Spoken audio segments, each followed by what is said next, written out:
Fidèles auditeurs et téléspectateurs des programmes du studio Kalangu, bonsoir et bienvenue dans le forum de la presse de ce soir. Votre rendez-vous hebdomadaire d'analyse des faits saillants et marqué l'actualité de la semaine avec des confrères de la presse. Au menu de ce numéro du forum de la presse de ce soir, d'abord l'évolution du règlement du contentieux électoral opposant Mahaman Ousmane à l'État du Niger par rapport à la présidentielle deuxième tour nigérienne du 21 février dernier. L'audience délocalisée ouverte le lundi 25 octobre 2021 à Abidjan a été reportée au 15 novembre prochain. Ensuite, nous parlerons de cette visite de la délégation du Conseil de sécurité de l'ONU du 23 au 25 octobre au Mali et au Niger. Et enfin, nous parlerons de la participation du Niger à la 27e édition du Festival panafricain du cinéma et de la télévision de Ouagadougou FESPACO, tenu du 16 au 23 octobre 2021 sous le thème Cinéma d'Afrique et de la diaspora, nouveaux regards, nouveaux défis. Pour analyser tous ces sujets, nous avons le plaisir de recevoir comme invité Maïmouna Diado. Elle est journaliste indépendante. Ousmane Sidikou, journaliste indépendant également. Et enfin, Gary Amadou, journaliste au journal La Nation. Bonsoir et bienvenue, chers confrères. À la modération de ce forum, je suis Michel Deji.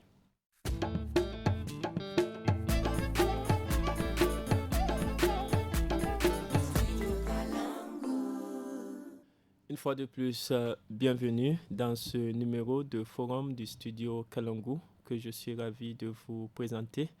Avant de commencer, permettez de réitérer nos sincères condoléances à l'ensemble de la presse nigérienne et aux familles éplorées suite au décès de nos deux consoeurs, Fana Biri Kassoum de la Voix du Sahel, ORTN, et de Bouli Adamouide de la radio et télévision Bonferré. Cette triste nouvelle, ou double triste nouvelle, malheureusement est tombée cette semaine. Un mot, chers confrères, pour vos condoléances par rapport à ces deux décès. Voilà, donc Michel, tu l'as si bien dit, c'est vraiment triste. Fana Biri Kassoum de la Voix du Sahel qui a rendu l'âme après un accouchement. Et l'autre, Bouli Adamou Ide, qui était en déplacement à Ouagadougou pour assister donc à une formation, à un atelier. Malheureusement, Dieu a pris son âme au niveau donc de Ouagadougou. Et je profite du micro de Kalangu pour présenter mes condoléances à leur famille biologique, leur famille également professionnelle qui est les médias, les journalistes que nous sommes, et les normes ou bien l'immensité, parce qu'on ne peut pas aujourd'hui calculer le nombre de téléspectateurs, téléspectatrices qui les suivent. Merci donc beaucoup. Vraiment, les condoléances, paix à leurs âmes, et que Allah les accueille dans son paradis Firdaus. Amen. Amen. Gary, de nos deux consoeurs qui sont Bouli et puis Fana. Ce sont des consoeurs qu'on a l'habitude de voir sur les lieux de reportage, on a l'habitude de se croiser. C'est une grosse perte. Nous sommes encore sous le choc. Et vraiment, tout ce que nous pouvons dire, c'est que nous présentons nos condoléances à leur famille et nous prions pour le repos de leurs âmes. Mais nous venons de perdre quand même deux consoeurs de valeur. Merci beaucoup, Ousmane Sidikou. Michel, ainsi que Maïmouna et Gary, on ne peut que dire Inna Lillahi wa Inna Ilayhi Raji'un. Nous venons de perdre deux consoeurs, rappelés à Dieu. On ne peut que prier pour le repos de leur âme. Puisse Dieu les faire miséricorde et les accueillir dans son paradis éternel. À l'ensemble de la presse, nos condoléances, ainsi qu'à leur famille biologique, courage et patience. La peine elle est grande, mais elle ne peut que s'en remettre à la volonté de Dieu, un homme que faire nous précéder. C'est un chemin que nous sommes tous appelés à emboîter. Donc, à leur emboîter le pas, je ne veux pas trop m'attarder et m'apaisantir. Paix à leurs âmes, courage et patience à nous ainsi qu'à leurs familles biologiques. Ainsi va la vie. Donc, nous souhaitons que l'au-delà leur soit meilleur. Abordons à présent les différents sujets de ce forum de la presse et nous débutons avec cette évolution du contentieux électoral opposant Mahaman Ousmane à l'État du Niger par rapport à la présidentielle deuxième tour du 21 février dernier. L'audience délocalisée de la Cour de justice de la CEDEAO, ouverte le lundi 25 octobre 2021 à Abidjan, en Côte d'Ivoire, a été reportée au 15 novembre prochain. Quelle analyse par rapport à cette démarche de l'opposition et du candidat Mahaman Ousmane Maïmouna Diado? La démarche de l'opposition par rapport justement aux élections de 2021, c'est que Mahaman Ousmane l'a dit, il préfère suivre les voies légales, ça veut dire aller en justice jusqu'à aller au niveau donc, de la Cour de la CEDEAO. Donc, je pense très bien que ça c'est réfléchi. Parce que, en fait, en premier lieu, ce n'est pas la rue en fait, qui va donner le pouvoir à Mahaman Ousmane. Mais on sait qu'également, il a de fortes chances, donc, ou bien les chances sont minimes, en tout cas, que Mahaman Ousmane aujourd'hui devient président de la République. Certainement, je ne suis pas là pour dire une vérité ou ce n'est pas une vérité, mais ce que je sais, c'est qu'on n'a jamais vu en Afrique où un président qui a prêté serment, un président où les institutions sont déjà en place. Il y a une cour constitutionnelle. Une cour constitutionnelle qui est déjà opérationnelle. Dont les décisions ne sont susceptibles d'aucun recours au plan national. Voilà, au plan national. Et qu'aujourd'hui, qu'on donne raison à Mahaman Ousmane pour dire qu'il est le président légitime donc, du Niger. Je ne pense pas, peut-être qu'ils veulent tout simplement montrer qu'il y a eu des défaillances au niveau donc, de ces élections, du déroulement de ces élections, peut-être pour qu'à l'avenir, on puisse corriger pour qu'il n'y ait plus ce genre de problèmes à l'avenir. Moi, c'est ce que je vois, c'est l'analyse que je peux donner. Lui-même, Mahaman Ousmane, il ne se bat pas pour être aujourd'hui, pour qu'on lui restitue la présidence de la République. C'est ce que vous pensez? C'est ce que moi je pense. Mais il se bat pour que certaines choses, certaines habitudes qui sont ancrées dans les élections du Niger ne se reproduisent plus. Plus jamais qu'on entende qu'il y ait des élections où il y a eu des fraudes. Ça, je suis certainement sûre parce que j'ai écouté dans une vidéo qui passait sur les réseaux sociaux, j'ai suivi Maître Lirwani qui parlait... Maître Lirwan Abdraman, qui est justement son avocat, qui parlait, qui sensibilisait les gens par rapport justement à ce contentieux et qui expliquait qu'aujourd'hui, ils veulent tout simplement que l'État du Niger reconnaisse qu'il y a eu des défaillances. Mais à un moment donné, on a entendu la même opposition dire qu'elle ne reconnaissait pas l'actuel président de la République, Mohamed Bazoum, comme président de la République, puisqu'il faut rappeler justement que selon les résultats validés par la Cour constitutionnelle, Mohamed Bazoum avait été élu avec 55,66% des suffrages contre 44,34% pour l'opposant Mahaman Ousmane. Où se trouve l'opposition maintenant? Oui, ceux qui ont décrié, qui ne sont pas d'accord, ils ne sont pas à l'Assemblée nationale. Ils ne siègent pas là-bas. Donc, ça veut dire que si vous siégez déjà à l'Assemblée nationale, ça veut dire que vous avez accepté, selon moi, que le président de la République, c'est bien Bazoum Mohamed. C'est ça aussi. Donc, si vous dites que vous ne reconnaissez pas la légitimité du président actuel, mais, bon Dieu, pourquoi vous avez accepté d'aller vous asseoir au niveau de l'Assemblée nationale? Pour défendre quoi? Quelle est la cause que vous pensez défendre là-bas?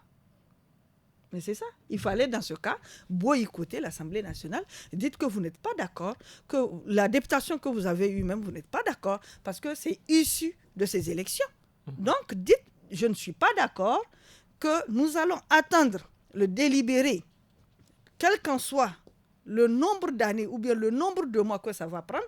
Nous allons d'abord attendre le délibéré de la CEDEAO pour pouvoir aller nous asseoir.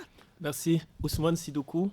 En tout cas, au niveau de la coalition qui soutient ou qui a soutenu Mahaman Ousmane, il a été rappelé 3 jours avant la date indiquée, c'est-à-dire le 25 octobre, que Mahaman Ousmane avait gagné les élections avec au moins 50,4% 30% des suffrages pour utiliser leur propre expression.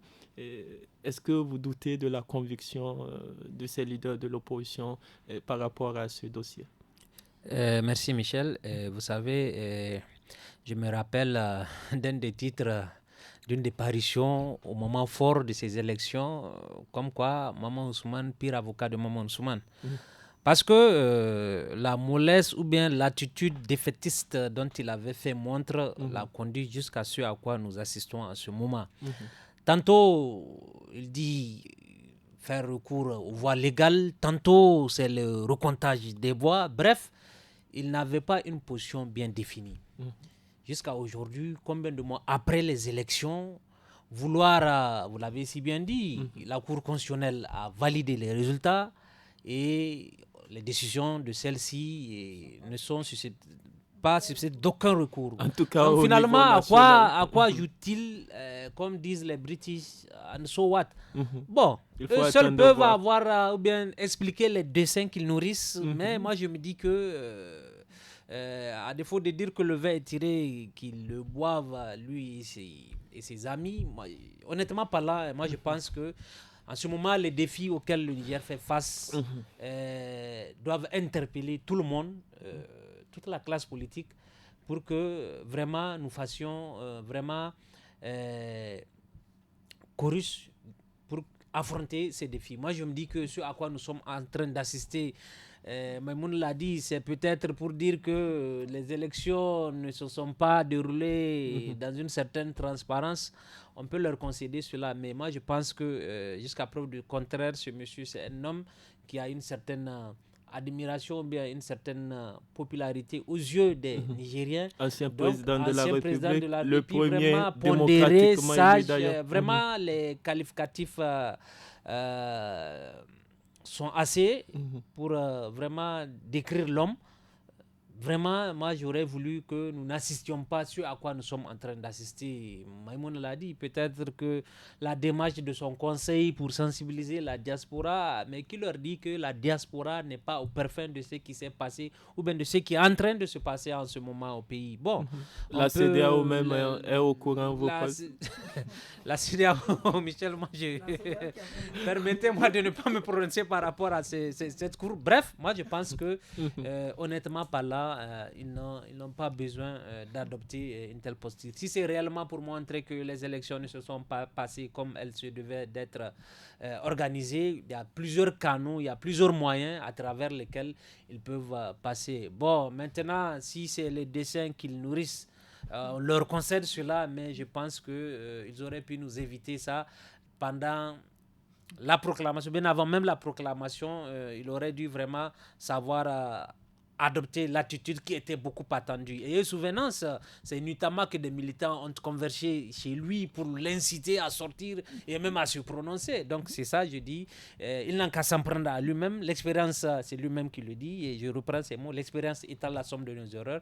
Il n'a qu'à mettre ça à l'actif de son expérience pour qu'il ne puisse pas répéter et bon, les impôts ou bien les insuffisances dont il a fait montre. Moi, je me dis qu'on n'a pas besoin de ça. Franchement, passons à autre chose pour que vraiment le pays, comme je l'ai dit, à d'autres défis. Beaucoup sont ces défis-là, donc vraiment, passons à autre Gary chose. Amadou, quels sont les enjeux de ce jugement reporté au 15 novembre prochain après la décision de validation de la Cour constitutionnelle au niveau national et puis la prestation de serment du président de la République, l'actuel, c'était le 2 avril. Le président a déjà au moins 6 mois à la tête de l'État, donc à la magistrature suprême. Les enjeux à ce niveau, c'est quoi? Oui, mais les enjeux, je pense que... en tout cas, ce n'est pas pour succéder, ce n'est pas pour que Bazoum descende, pour que Monson monte. Ça, c'est clair et net. Pourquoi je le dis? Je n'ai pas souvenance d'une quelconque décision de la Cour de justice de la CEDEAO qui a annulé une élection pour dire que celui qui a été battu, finalement, c'est lui qui est vainqueur. Je ne sais pas, je ne me rappelle pas. La CEDEAO, tout ce qu'elle peut faire, c'est de communiquer quand il y a des coups d'État ou des trucs comme ça, tout ce qu'elle sait faire. Mais la CEDEAO, elle n'organise pas des élections, non. Je suis désolé. Mais je suis heureux de constater quand même que, en tout cas dans la vidéo qu'on a vue circuler sur les réseaux sociaux, je peux dire que le Rwanda est revenu sur terre. parce qu'apparemment il était dans un nuage, il a maintenant les pieds sur terre, il a expliqué que non, il ne s'agit pas de faire en sorte que la CEDEAO dise que c'est Mohamed Ousmane qui a gagné, donc Bazoum doit plier bagage et puis voilà. Et donner... Non, c'est pas ça. Donc, pour moi, c'est faire preuve d'une grande lucidité parce que ce n'est pas la peine de faire croire aux gens. Parce que les militants de base, qui sont souvent incultes et non instruits, ont l'impression que non, la Cour de justice de la CEDEAO va permettre à ce que Mohamed Ousmane puisse monter sur le fauteuil présidentiel. Donc, la vidéo de Lorana, aussi courte qu'elle soit, elle est assez importante. Elle peut éclairer leur lanterne. Elle peut éclairer leur lanterne. C'est-à-dire, c'est comme s'il a voulu dire aux gens, il a compris ce qui se passe. C'est comme s'il a dit, oh, calmez-vous là, hop. Attention, ce que nous sommes en train de faire, c'est pas pour que celui qui a la descente pour qu'on monte. Non. Il dit c'est pour l'histoire. Il faut aussi ajouter que le jugement a été reporté à la demande justement de la défense, donc de Maître Lerwana Abdourahmane, pour fournir d'autres pièces à ce niveau. S'il y a quelqu'un qui est gêné, c'est la Cour de justice de la CEDEAO. Parce qu'on lui amène, il n'y a pas de jurisprudence, on lui amène un dossier électoral, on veut qu'elle se prononce. Je suis sûr que quand il a demandé le report, les juges de la Cour ont dit ouf. Ah, ils ont dit ouf, parce que ce dossier-là, c'est un dossier encombrant pour la CEDEAO. Elle n'a pas l'habitude de se prononcer sur les trucs électoraux. Maintenant, il ne faut pas penser qu'il n'y a pas d'enjeu. Parce que si la Cour de justice de la CEDEAO, ce dont je doute fort, se prononce sur les élections et qu'elle dise que non, et selon ce qu'elle a constaté, c'est même Ousmane qui a gagné les élections. Vous savez ce que ça peut susciter comme conséquence au Niger? Sur le plan social, sur le plan de tout. Vous savez ce que cela peut susciter? Comme les gens vont se targuer de cette décision de la CEDEAO si elle le prononce, pour démontrer à tout bout de champ. La décision dira dans tous les cas, si c'est le cas, ce qu'il y a lieu de faire. Non, je vais vous dire, la Cour va se déclarer incompétente. Il ne faut pas rêver. La Cour n'est pas habilitée à se prononcer sur les élections, non. Mais eux, ils savent qu'ils sont intelligents. Laurent n'est pas bête. Il sait ce qu'il fait. Les gens ont l'impression que Laurent, oui, il est un peu olé. Non. Il y a des enjeux. Merci. Si la Cour... Non, attends, s'il te plaît. Il y a des enjeux. Il faut que les gens le comprennent. Parce que si la Cour dit que Mohamed Ousmane a gagné, Dieu seul sait ce qui peut arriver au Niger. J'ai dit bien Dieu seul sait. C'est pourquoi je sais que les juges de la Cour de CEDEAO, comme ce sont des gens lucides, bon, ils savent très bien ce qu'ils vont dire. Mais le 15 novembre, on verra. Voilà. Voilà, donc le jugement est prévu pour le 15 novembre. Il faut rappeler qu'en matière d'élection, on demande quand même aux leaders politiques d'emprunter les voies légales de recours. Ça, c'est clair que c'est leur droit. Et donc, ça veut dire que c'est un droit et aussi c'est à saluer. Et donc, on peut ne pas détenir certains éléments par rapport au pourquoi de cette démarche. Donc, il faut juste rappeler que c'est donc une affaire qui est pendante devant donc cette cour. Les jours à venir, nous édifierons davantage par rapport à ce dossier. Merci pour vos différents avis. Parlons à présent de cette visite de la délégation du Conseil de sécurité de l'ONU du 23 au 25 octobre au Mali et au Niger. Au Niger, la délégation s'est notamment rendue au niveau de la base aérienne de Niamey, au Carré des Martyrs, où se trouve le cimetière dédié aux soldats tombés sur le champ d'honneur dans le cadre de la lutte contre le terrorisme et le banditisme armé, pour se recueillir sur leur tombe. Cette délégation s'est aussi rendue à la base conjointe mixte du G5 Sahel et a eu à rencontrer les plus hautes autorités de notre pays. Maïmouna Diado, y a-t-il eu des décisions prises par rapport à cette visite? Bon, des décisions prises par rapport à cette visite. D'abord, il faut noter que cette délégation qui a fait le Mali et le Niger, c'est pour prendre le pouls de la situation sécuritaire dans ces deux pays et également voir ce que cette délégation ou bien l'ONU peut amener en termes de soutien donc, à l'armée nigérienne, l'armée malienne et pourquoi pas même l'armée burkinabé. C'est vraiment sur les questions de sécurité qui les a amenés.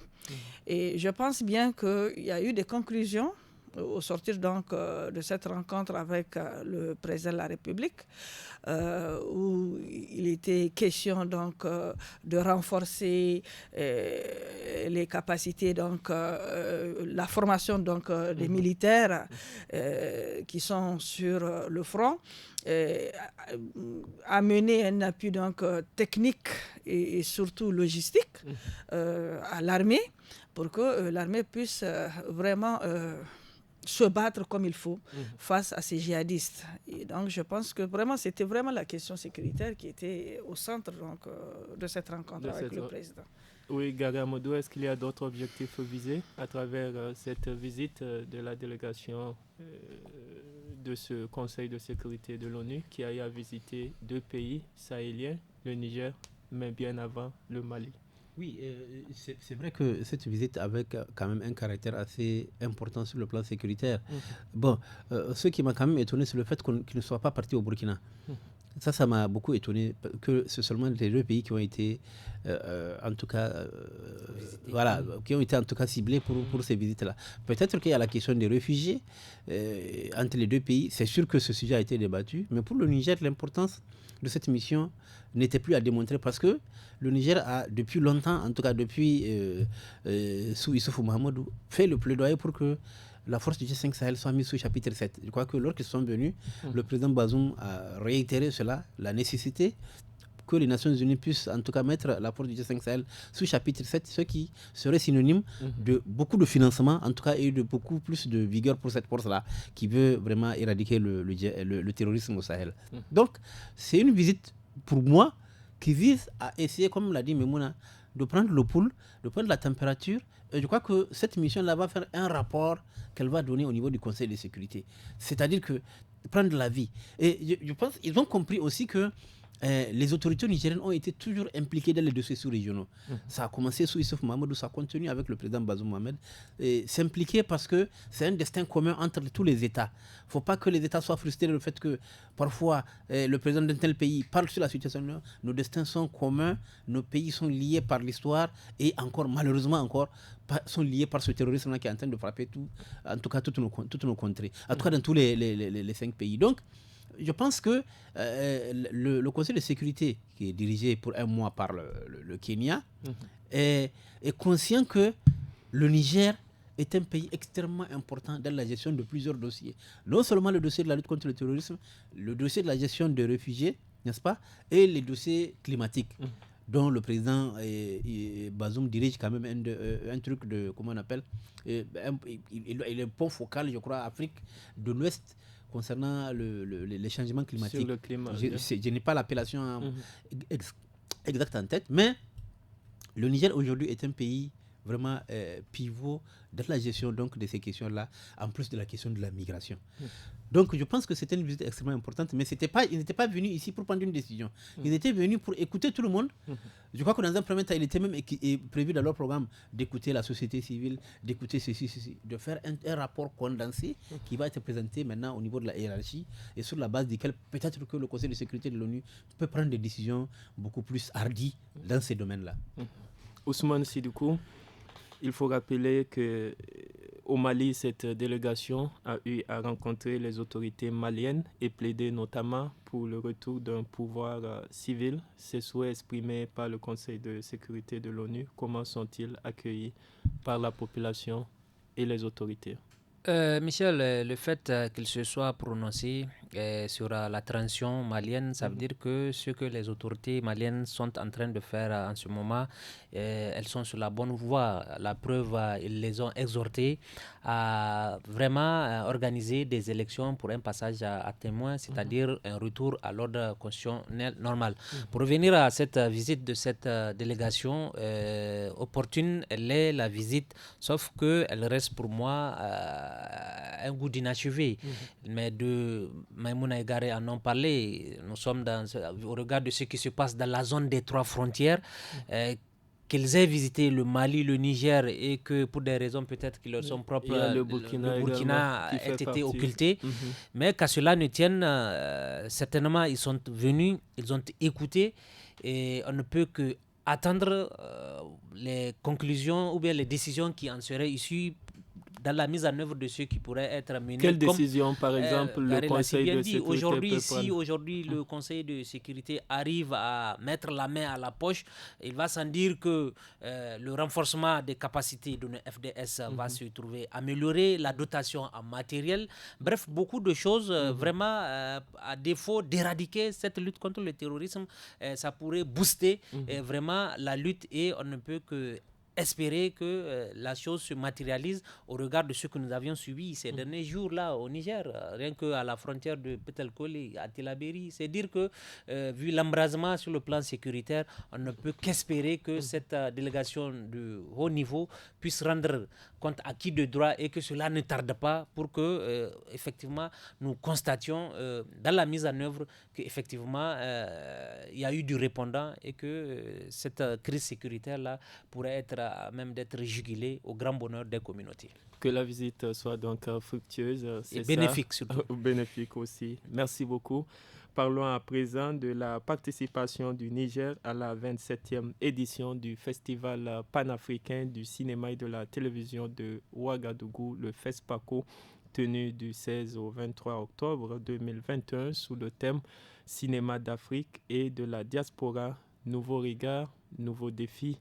La réalisatrice nigérienne Aïcha Maki a eu 3 prix. Il s'agit du prix de la meilleure réalisatrice de l'Afrique de l'Ouest, du prix de la femme ambassadrice de la paix et la mention spéciale du Conseil de l'entente regroupant les pays de l'Afrique occidentale. Maïmoun Diado, est-ce une surprise pour le Niger? Je dirais que, moi, je dirais pas que c'est une surprise, mais je dirais plutôt que le Niger, à travers Aïcha Maki, Aïcha Maki a bien travaillé pour en arriver, pour mériter donc ces trophées. Je me dis que le film présenté, il faut le rappeler, Zender, c'était un film qui traite des problèmes qu'on voit des jeunes sans emploi, des gangs, le banditisme, le banditisme et tout. on peut donc, dire. Elle-même, elle a bravé certaines choses pour pouvoir arriver à là. Elle a été courageuse. Elle a dit qu'elle a fait 8 ans de tournage pour pouvoir arriver à avoir ce film-là. Donc, et j'ai vu, parce que ce film, elle a été invitée dans d'autres pays francophones et pour aller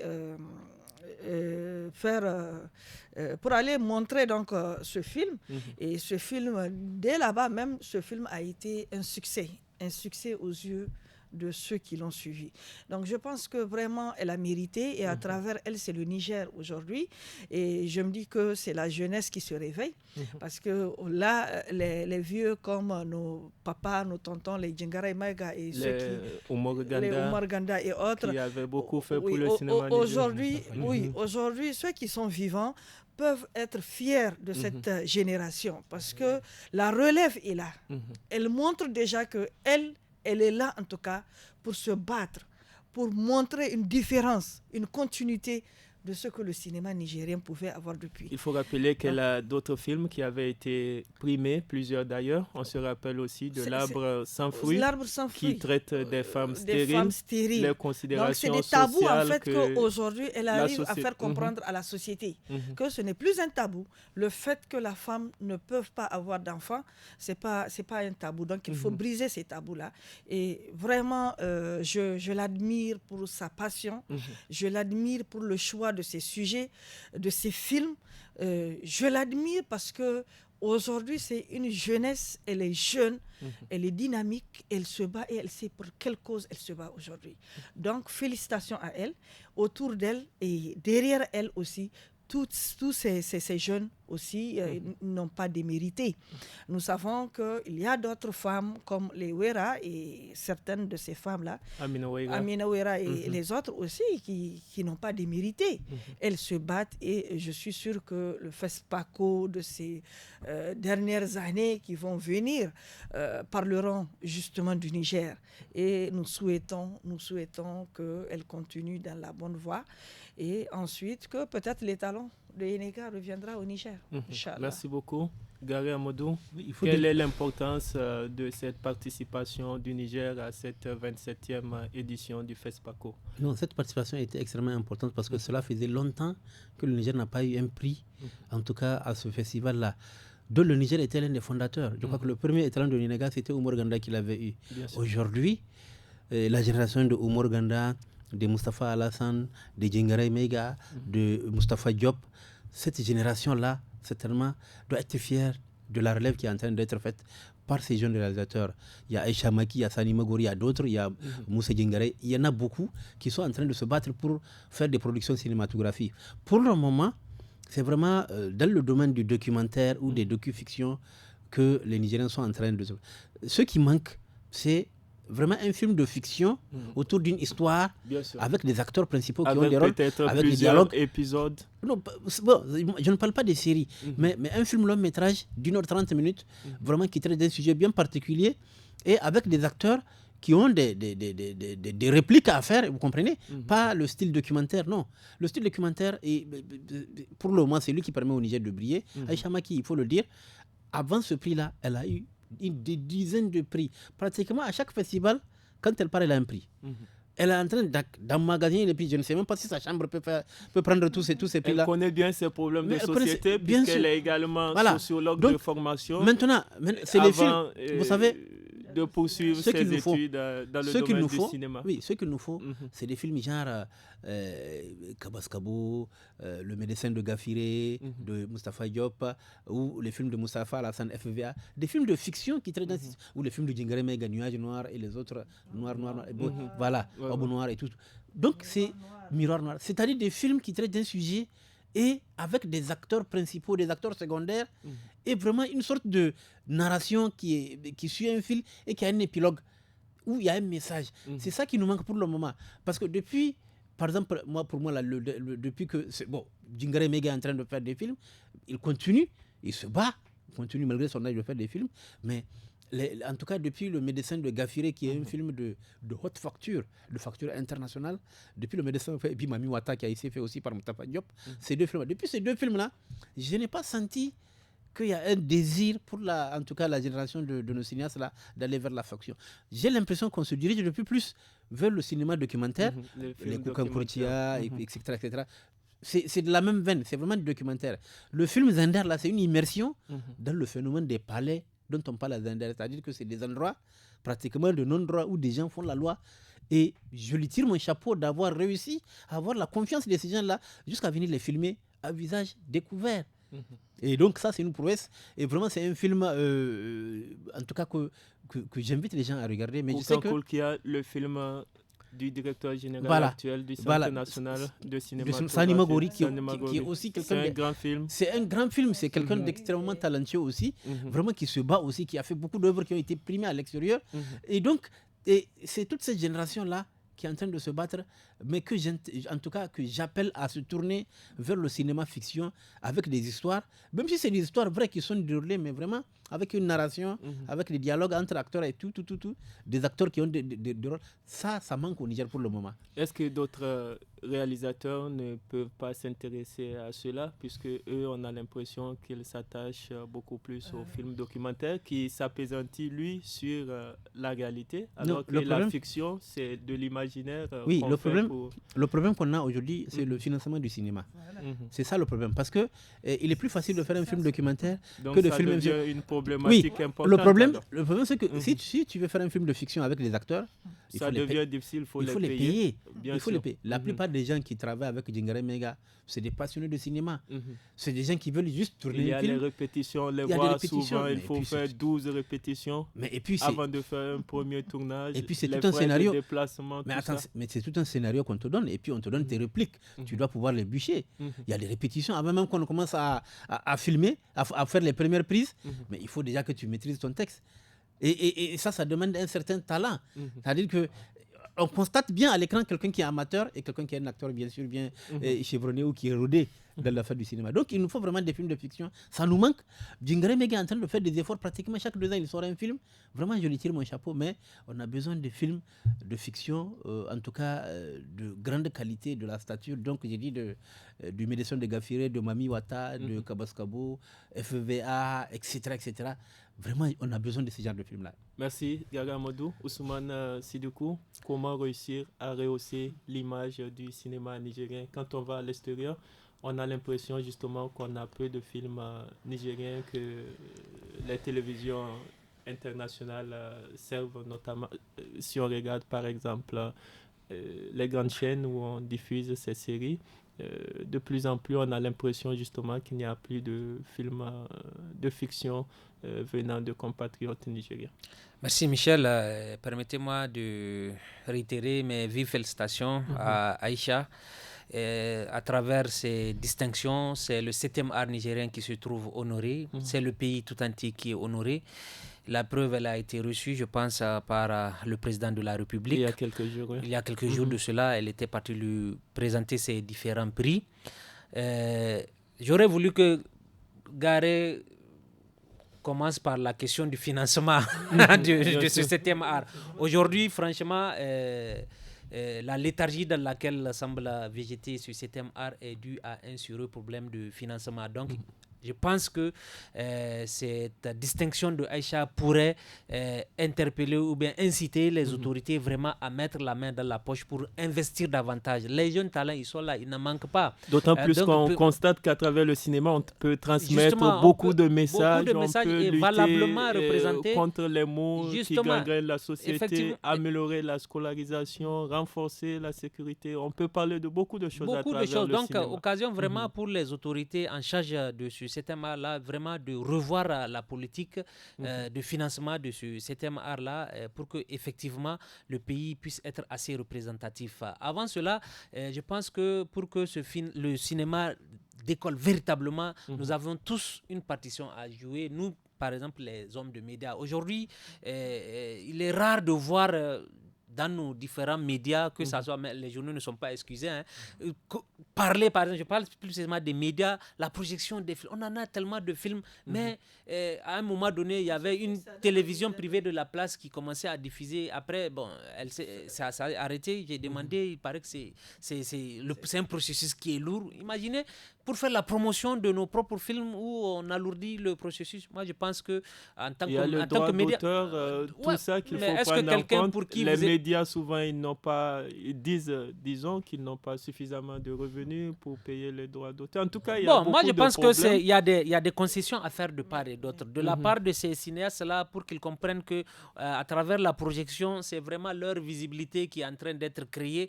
Il faudrait que un contrat vraiment en bonne et due forme, mais qu'ils se mettent à l'esprit que on est en train d'œuvrer pour que leur métier, qu'ils vivent véritablement de leur métier. Aujourd'hui, le fait que Aïcha soit distinguée, c'est une très bonne chose. Moi, je suis sûr qu'elle va tirer vers le haut plusieurs acteurs qui ne déméritent pas. Déjà beaucoup de elle jeunes. a formé et on la salue au passage. Elle ne cesse de vraiment, du mieux qu'elle peut, à travers ses différentes participations sur le plan international, du mieux qu'elle peut, elle est en train d'aider, de voir comment propulser ou bien amener ces jeunes talents pour qu'ils émergent. Donc je dis au passage, et j'insiste là-dessus, vraiment, nous prions que ces autorités-là pensent de facto à la question du financement de ce 7e art-là pour que ce cinéma-là puisse, je ne dirais pas qu'il renaisse de ses cendres, mais vraiment qu'il soit vraiment à la hauteur ou bien à l'échelle internationale pour qu'il soit assez représentatif. Merci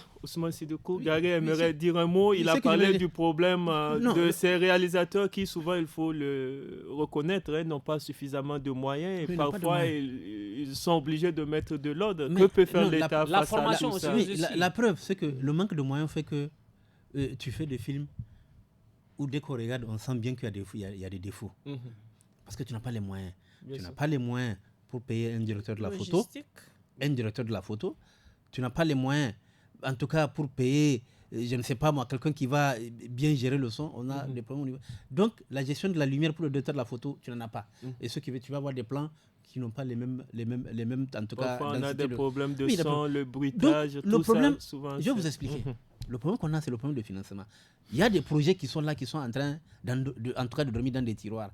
Il y a des Nigériens. Moi, j'ai discuté avec des cinéastes nigériens qui avaient des projets. Par exemple, il y avait des projets sur Skausen, qui n'a pas pu se faire. Fatoumata Bidjani, un long métrage qui n'a pas pu se faire. On a parlé à un moment d'une série qui devait être faite par la jeune cinéaste Samira. Je ne sais pas où en est le projet.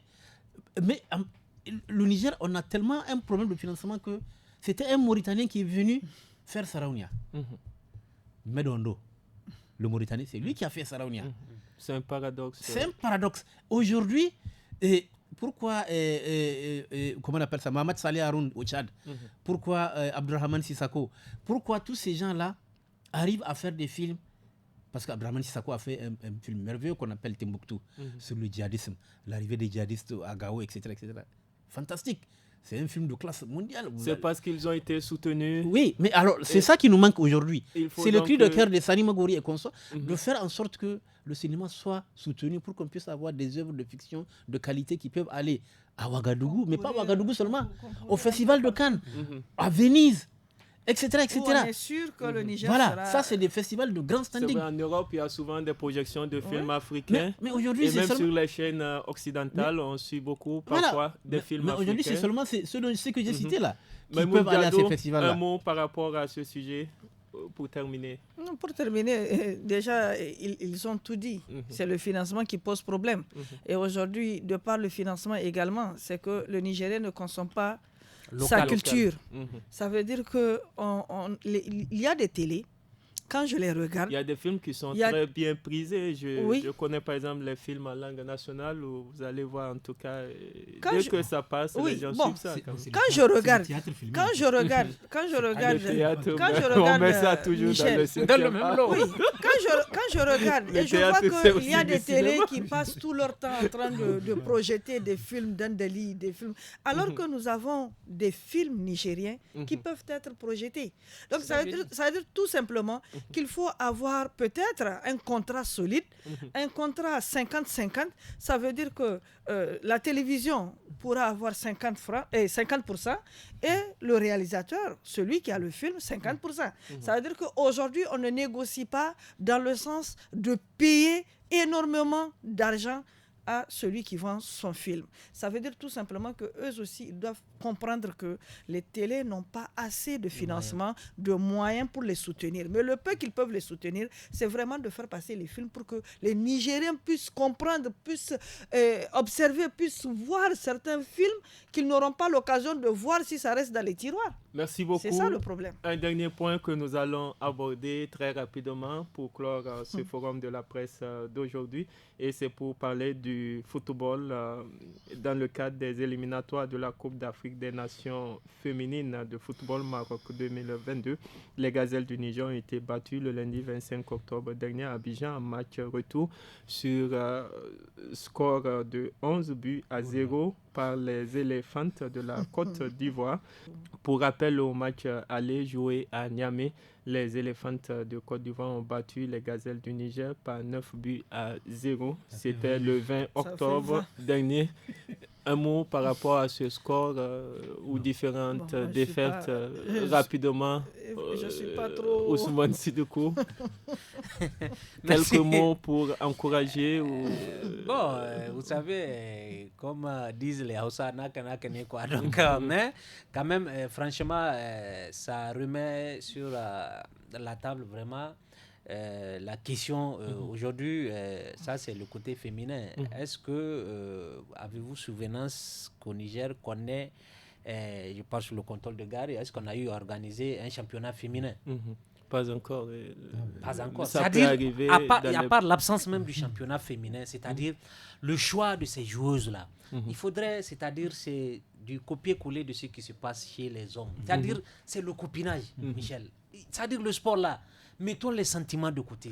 C'est qu'on sent de la passion, mais arrêtons de faire le copinage dans la sélection. Merci beaucoup.